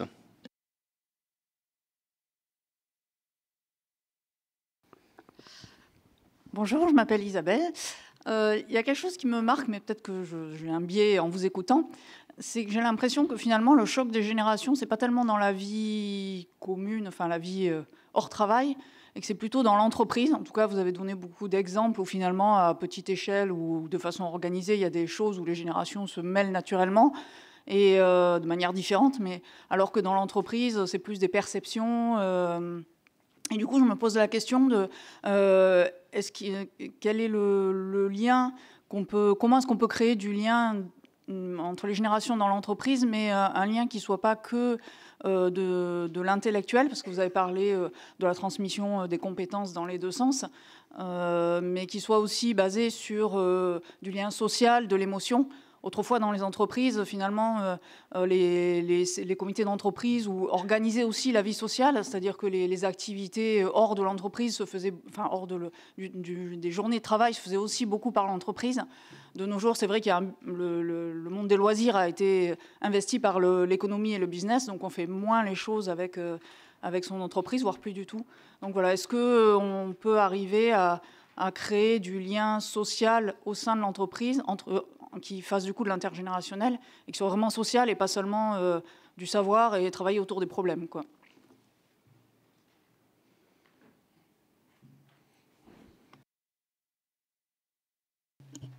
Merci beaucoup. Alors effectivement, l'étude a un biais. On a parlé d'entreprise, donc c'est vrai qu'effectivement, on a comparé. Il y a eu 2-3 questions où on comparait les notions de se sentir senior en entreprise dans la vie quotidienne. Effectivement, il semblerait, mais ça aurait des tendances. Moi, je veux bien aussi adhérer au parti du doute. Il n'y a pas de problème. Les tendances montreraient que l'entreprise a peut-être un peu plus de progrès à faire, entre guillemets. Moi, je crois qu'il y a des choses à faire. Et on en revient à la notion du pas de côté qu'on a évoqué tout à l'heure avec Chloé. C'est-à-dire qu'effectivement, au-delà de la seule transmission des compétences, des connaissances, il y a, je pense, une expérience. Il y a un savoir-être lié à son parcours, entre guillemets. Et il y a sûrement des choses à faire pour que, d'ailleurs, ça contribuerait peut-être à ce que les seniors se sentent moins seniors en entreprise. Il y a des salariés aidants. Pourquoi les salariés un peu plus âgés n'aideraient pas, n'accompagneraient pas des salariés potentiellement plus jeunes qui sont aidants dans, voilà, comment faire, comment me comporter, quelles ressources, qui aller, vers qui me tourner pour des démarches administratives, par exemple. Donc, je pense qu'à mon avis, il y a des choses à mettre en œuvre. Il y a des choses qui sont mises en œuvre. Il y a quand même aujourd'hui, il y a déjà des entreprises qui sont mobilisées sur ce, qui sont innovantes sur ce sujet-là. Donc voilà, moi je pense que justement, ce que je mettais en évidence, c'est que voilà, potentiellement les seniors se sentaient moins seniors dans la vie quotidienne parce qu'ils mettaient en avant autre chose que les compétences liées à ça. Pourquoi elles ne mettraient pas justement en avant ce autre chose également en entreprise, au service de l'entreprise, au service des collègues? Moi, je reprends juste les chiffres là sur les attentes. Quand on regarde finalement les apports entre collègues, le premier qui revient chez les seniors et chez les jeunes, c'est la bonne ambiance. 52-44%, 52 chez les seniors, 44 chez les jeunes. Le deuxième, c'est trouver des collègues si je suis en difficulté. Pareil, les seniors, deuxième point, 52%, les jeunes, 41%. Donc il y a de l'espoir, je pense, pour ça. Et effectivement, on peut avancer sur la valorisation d'autres choses que les compétences professionnelles par les salariés seniors dans l'entreprise. Juste un quart de seconde, c'était passionnant votre question, parce qu'il y a derrière la question de, pour aller vite, de l'individualisme. C'est-à-dire que les CE dont vous parliez, leur approche, mais c'était aussi parce que derrière, il y avait des syndicats qui avaient une autre vision du monde que ceux d'aujourd'hui, qui était de, justement, on va créer du commun. Par exemple, on va contribuer à l'éducation populaire. Voilà, on va faire des choses comme ça. Et donc, on va aider, par exemple, des gens, des ouvriers, à aller découvrir un musée, à faire des choses de ce type-là. Et donc là, en effet, c'était pas la question de l'âge. C'était, bah ouais, t'es ouvrier, et tiens, tu vas aller visiter un musée, mais pas comme ça, avec quelqu'un qui explique pourquoi telle peinture, et ainsi de suite. Et ça, aujourd'hui, c'est on vous file un bon pour aller chez telle ou telle boîte pour vous acheter des chaussures ou je ne sais quoi. Donc voilà, donc on a là aussi transformé complètement les gens en spectateurs et en consommateurs. Et ça, c'est cette vision du monde-là qui a été portée, qui est idéologique, hein, mais qui a été portée par à peu près tout le monde de ce point de vue-là. C'est l'exemple pour l'État de on va faire un chèque culture pour les jeunes, un pass culture. Et évidemment, grande découverte, il n'y avait pas besoin de faire beaucoup de sociologie pour savoir que si on file un pass culture, ceux qui achetaient déjà des livres en achètent encore plus, et puis ceux qui n'en achetaient pas achètent des mangas. Et puis voilà. Et donc ça ne sert à rien en termes d'accès à la culture de publics plus éloignés. Et bien là, on a fait exactement pareil. C'est-à-dire que c'est la perte de fait que c'est devenu des outils de consommation et plus ce qui était quelque chose qui, en effet, supprime la question générationnelle. Si on s'en fiche, on va découvrir ensemble un musée pour apprendre des choses, et ainsi de suite. Et ça, on est parti complètement. Et du coup, ça crée du collectif, ça crée de la solidarité, ça permet de mieux se connaître. Et quand on se connaît mieux, on peut aussi se filer des coups de main plus facilement. Bonjour. Alors, vous avez parlé beaucoup de l'entreprise et de la façon dont les générations se croisent dans l'entreprise. J'ai une petite question sur l'état d'esprit des gens qui quittent l'entreprise, pour la retraite notamment. Et est-ce qu'ils ont ce désir de rencontre sociale au moment où le travail s'arrête? Alors, c'est vrai que c'est d'ailleurs toujours très, très étonnant. Vous avez vu les manifestations en faveur d'une retraite plus rapide et ainsi de suite. J'ai fait beaucoup de préparation à la retraite et ce qui m'inquiétait le plus, c'est quand la personne, généralement, c'est un homme, il disait « Oh, vous inquiétez pas, moi, tout est prêt ». Et je savais que ça allait être une catastrophe. Et c'est une catastrophe. Le plus gros des serial killers des vieux, ça s'appelle la retraite. Quand les gens passent à la retraite, c'est atroce. Parce qu'ils perdent 50% de leurs liens sociaux. Gérard, que j'ai détesté pendant 20 ans, ouais, mais je ne le vois plus. Et là, ça me fait un drôle. Et si en plus, dans le couple, il décide après de déménager, ouais, on va aller là parce que tu sais, j'en viens et tout ça. Et du coup, on perd aussi tous les voisins. Et du coup, un des éléments majeurs, alors je caricature, mais pas tant que ça. C'est-à-dire que c'est le lien social qu'on perd. Le travail, c'est ce qui produit du lien social. C'est l'élément premier, majeur. Et toutes les études, celle Jean Jaurès, mais toutes celles qu'on a pu faire avant, à chaque fois, c'est pourquoi... Enfin, un des éléments, c'est, bah oui, je vois des gens, je vois du monde. Et là, d'un seul coup, du jour au lendemain, je n'en vois plus. C'est quasiment de la seconde à l'autre. Voilà. Et donc ça...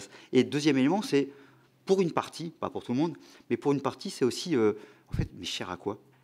Et on revient au tout début, à la question, finalement, aussi des utilités, quoi. L'utilité, elle n'est pas que, elle est fonctionnelle, elle est productive, c'est vrai, mais elle est aussi symbolique, par exemple, elle est aussi sociale, elle est aussi de transmission et plein d'autres éléments. Mais là, très souvent, les gens se disent, mais finalement, cher à quoi? Pourquoi je me lèverais à 7 h comme tous les matins, alors que si je me lève à 9 h, voilà.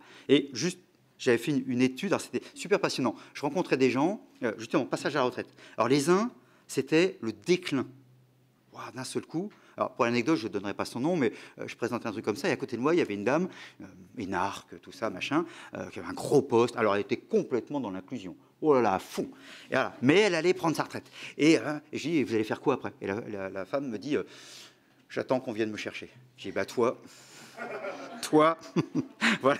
Je dis, bon, bah, ok. Donc des gens comme ça où finalement, j'ai plus le statut, j'ai plus la carte de visite, c'est plus marqué président, directeur général, je sais pas quoi. Ok. Et puis, une enquête du côté de Lyon avec des gens plutôt issus de milieux beaucoup plus populaires. D'ailleurs, même les mots, ils me parlaient d'embaucher à 8h et de débaucher à 17h. Donc, ouais. Et leur jour c'était comme ça. Et puis, ils arrivent à la retraite. Et qu'est-ce qu'ils me montrent? Ils montrent que chacun, ils avaient un agenda et qu'il y avait un agenda commun pour les deux. Parce que jusqu'à présent, toute leur journée, ça démarrait à 8h, ça finissait à 17h30. Donc, il n'y a pas besoin d'agenda. Et là, d'un seul coup, la retraite, waouh! Il y en a qui sont devenus bénévoles chacun dans une assoce, ils faisaient du sport, il y avait les petits-enfants et autres, mais du coup, il fallait prévenir l'autre, où est-ce qu'ils étaient, ils n'étaient pas trop dans le téléphone et autres, vous voyez, mais du coup, l'agenda, je suis quelqu'un comme les cadres. Vous voyez, donc selon comment je vis, pour les uns, c'est vraiment un déclin assez violent, et puis pour les autres, ça peut être autre chose. Je rappelle que pour plein de monde, c'est aussi un déclin économique. Parce qu'on peut diviser par 2 ses revenus au moment du passage à la retraite, selon les vies professionnelles qu'on a pu avoir. Voilà, mais en tout cas, la perte de lien et la perte du sentiment d'utilité. D'un seul coup, mais même le mot, on a un vocabulaire très militaire en ce moment. Parce qu'on a, voilà.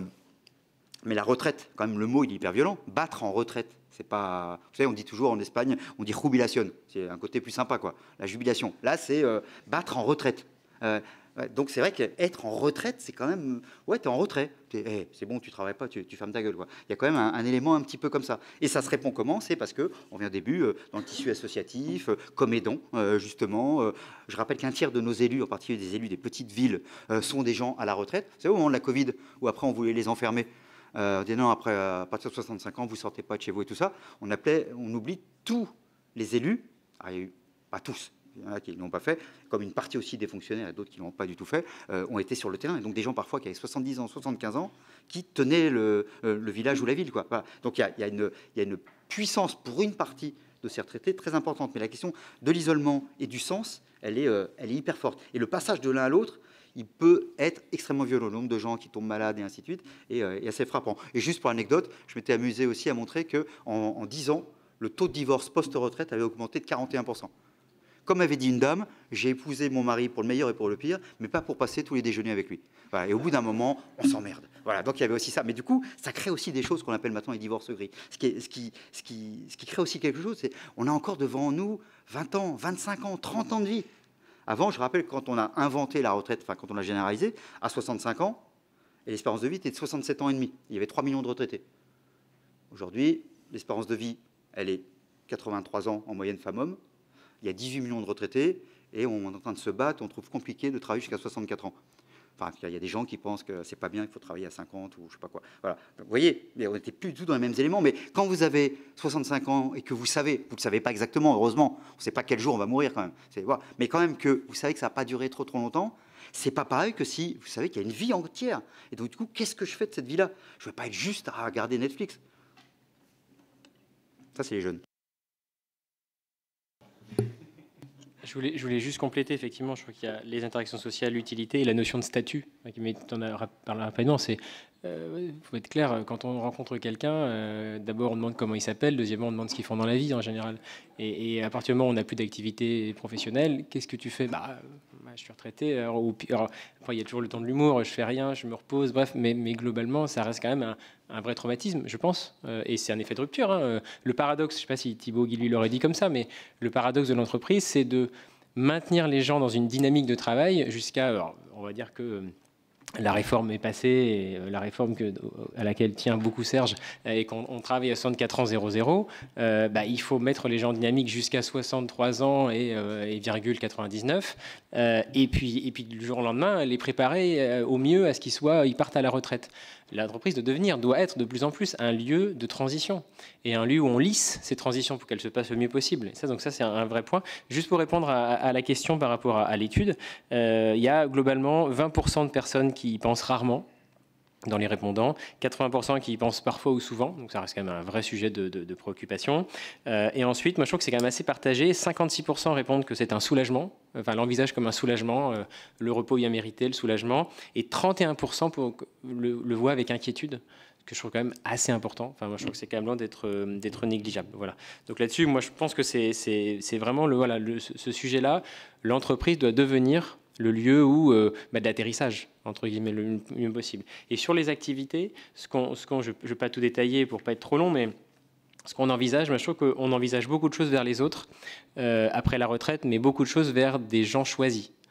Soi-même, la famille, voyager, l'associatif aussi, mais je trouve que le tiercé, c'est vraiment soi et les choisis, entre guillemets. Je vais m'occuper de mes petits-enfants, de ma famille. L'associatif arrive après.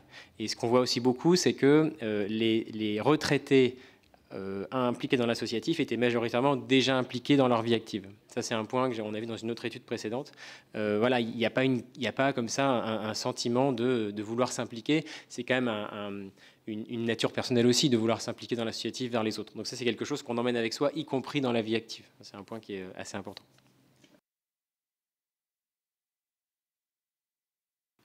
Bonjour. Alors écoutez, moi je ne suis pas du tout d'accord avec monsieur Serge Guérin, mais alors absolument pas du tout. Je ne suis pas très loin de la retraite, mais quand même je suis un peu loin, mais je ne partage pas du tout votre opinion sur ce qu'on peut s'imaginer faire à la retraite. Je pense qu'on pourrait faire bien plus de choses qu'en travaillant, et surtout les conditions de travail. Je ne sais pas trop où vous travaillez. En fait, moi je travaille à l'Éducation nationale, je peux vous dire que c'est l'horreur. Qu'à 56 ans, on me demande de tous les matins, 20 minutes avant, je ne sais pas où je vais aller travailler. Tous les jours, je change d'école. Tous les jours, je change de secteur. Tous les jours, j'ai une classe différente. Tous les jours, j'ai des niveaux de classe. Je ne sais pas si c'est des tout petits ou si c'est des CM2 ou des doubles ou des triples niveaux. Donc, je ne sais pas très bien où vous travaillez, en fait. Mais moi, à 56 ans, je peux vous dire que j'en ai ras la casquette, que j'aspire qu'à une chose, c'est faire du militantisme, effectivement, écologique, que vous parlez des petits-enfants, je ne sais pas quoi, de choisir ses petits-enfants. Moi, je suis désolée, mais mes enfants, ils ne veulent pas faire d'enfants, parce que justement, l'écocide est tel qu'ils n'envisagent absolument pas d'avoir un futur pas possible, hein, parce que je crois que là, on est dans un état de finitude quand même, que le capitalisme nous a largement amené droit dans le mur, et que j'ai l'impression d'assister à un colloque là, du MEDEF ou d'En Marche, un truc comme ça. Donc, je ne sais pas très bien avec qui vous travaillez en tant que sociologue. Moi, je suis moi-même sociologue, hein, mais en tout cas, je n'ai pas l'impression que vous ayez tout à fait enquêté, en fait, pour vous dire, ou en tout cas, vous n'avez pas enquêté auprès des bonnes personnes, certainement. Et je ne sais pas quel est votre panel de gens interviewés, mais il me reste, je pense qu'il est assez restreint. C'est pas du tout comme ça qu'en tout cas, ma génération, donc moi, je suis née en 69, on envisage la retraite comme vous la représentez. Ça, c'est un premier point. Et puis l'autre point aussi que je voulais aussi aborder avec vous, alors ça, c'est pas forcément avec ce que vous avez dit en dernier, mais sur le lien social qui se crée en entreprise. D'abord, il n'y en a pas beaucoup.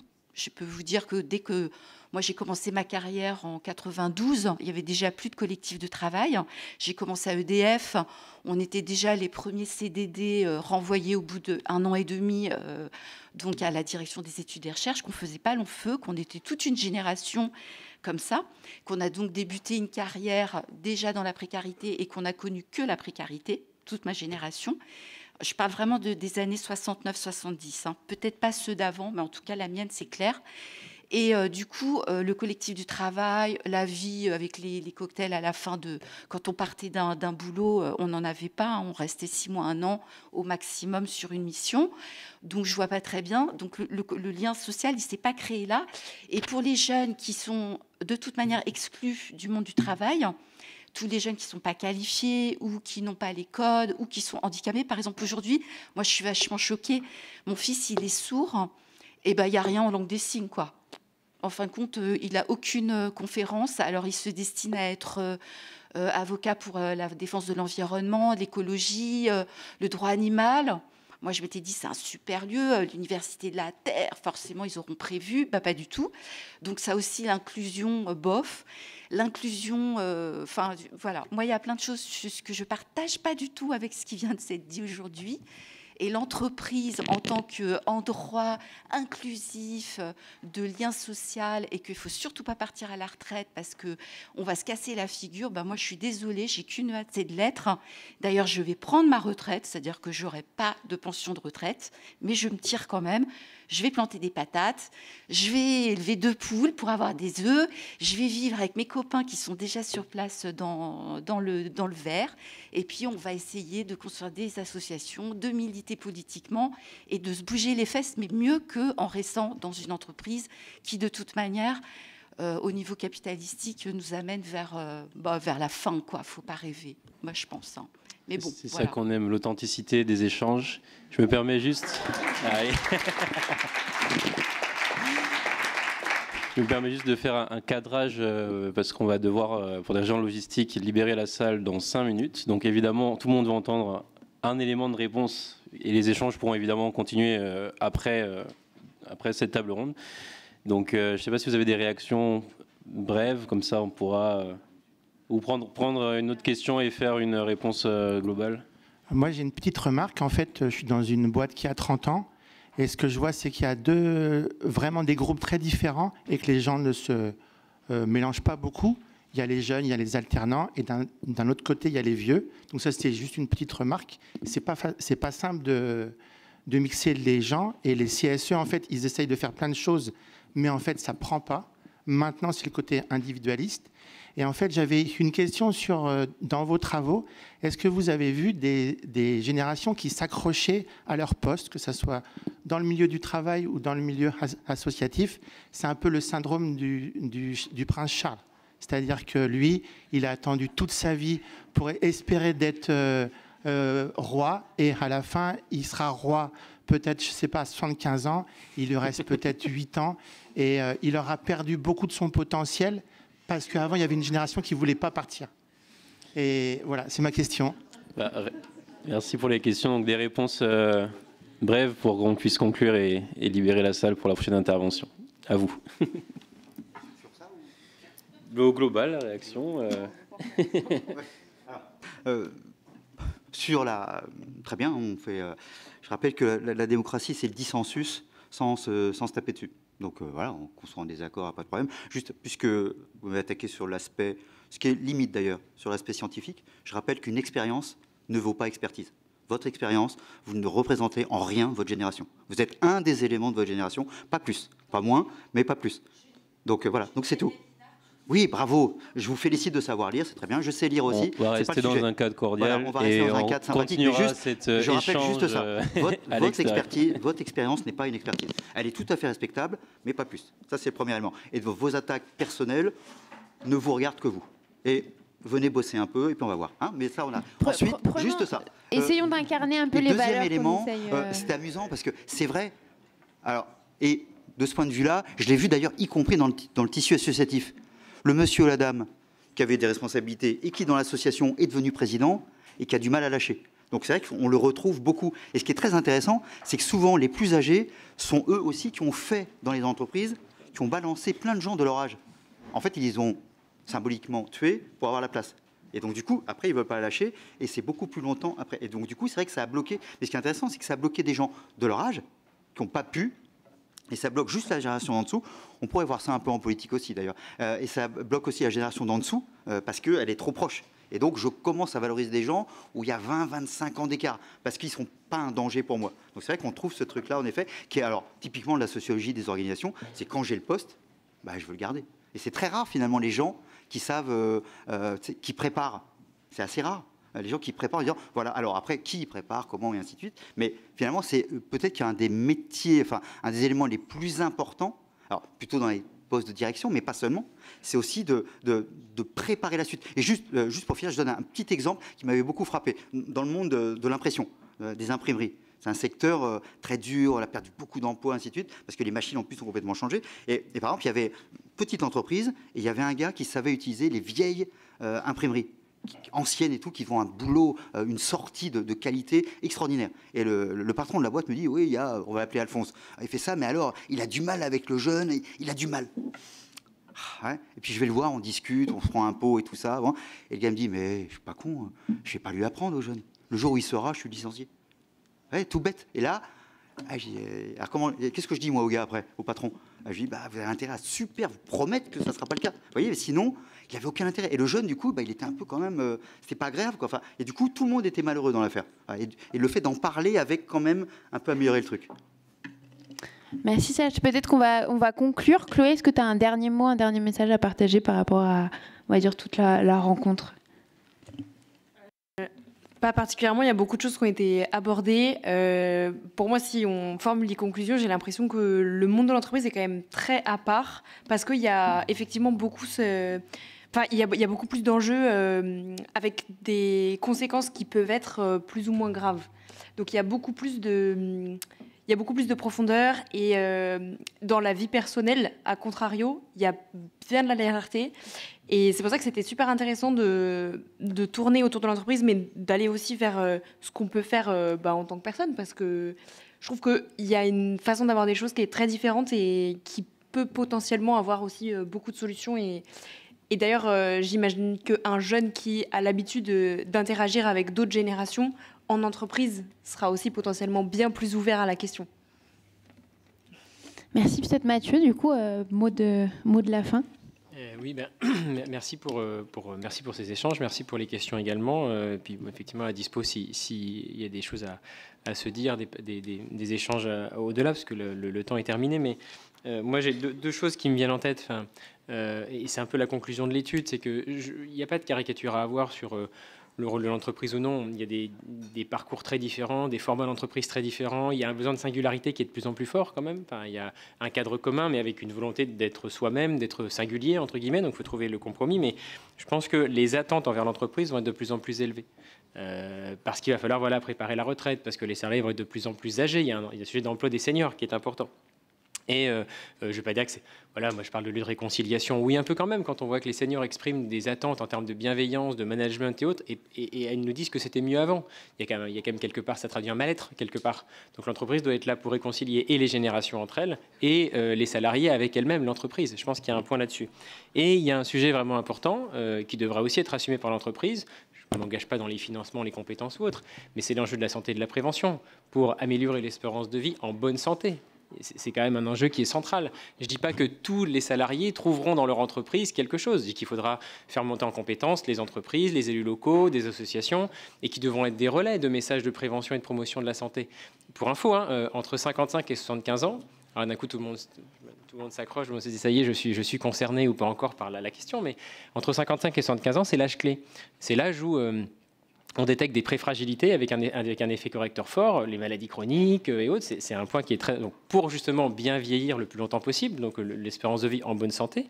Et puis c'est l'âge moyen, c'est la tranche d'âge où on intègre des réflexes pour bien vieillir par la suite. L'alimentation, l'activité physique. Si on intègre ces réflexes-là sur cette tranche d'âge, on les garde pour après. Et on améliore l'espérance de vie et bonne santé.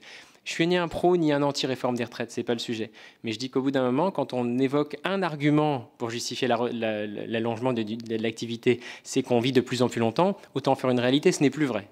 L'espérance de vie en bonne santé ne s'allonge plus. L'espérance en bonne santé d'un salarié, un homme salarié aujourd'hui à la naissance, c'est 64 ans.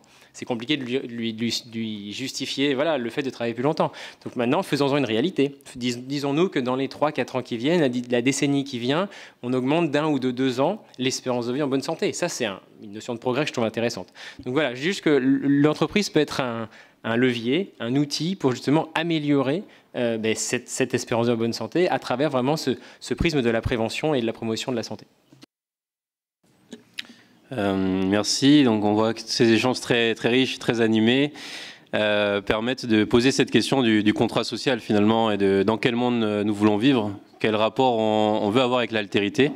Et peut-être que ce lieu de l'Université de la Terre nous permet de nous rendre compte mieux qu'ailleurs de ce gros challenge qui nous attend tous de maintenir les conditions d'habitabilité de nos sociétés, qu'elles soient environnementales, mais également sociales et sociétales, parce que même dans une planète qui irait mieux, s'il y a de la discorde partout, on aura du mal à faire société. J'espère que vous avez apprécié les échanges et leur authenticité, et nous restons disponibles ensuite pour continuer. On va pouvoir libérer la salle, et un grand merci à l'équipe de nous avoir accompagnés.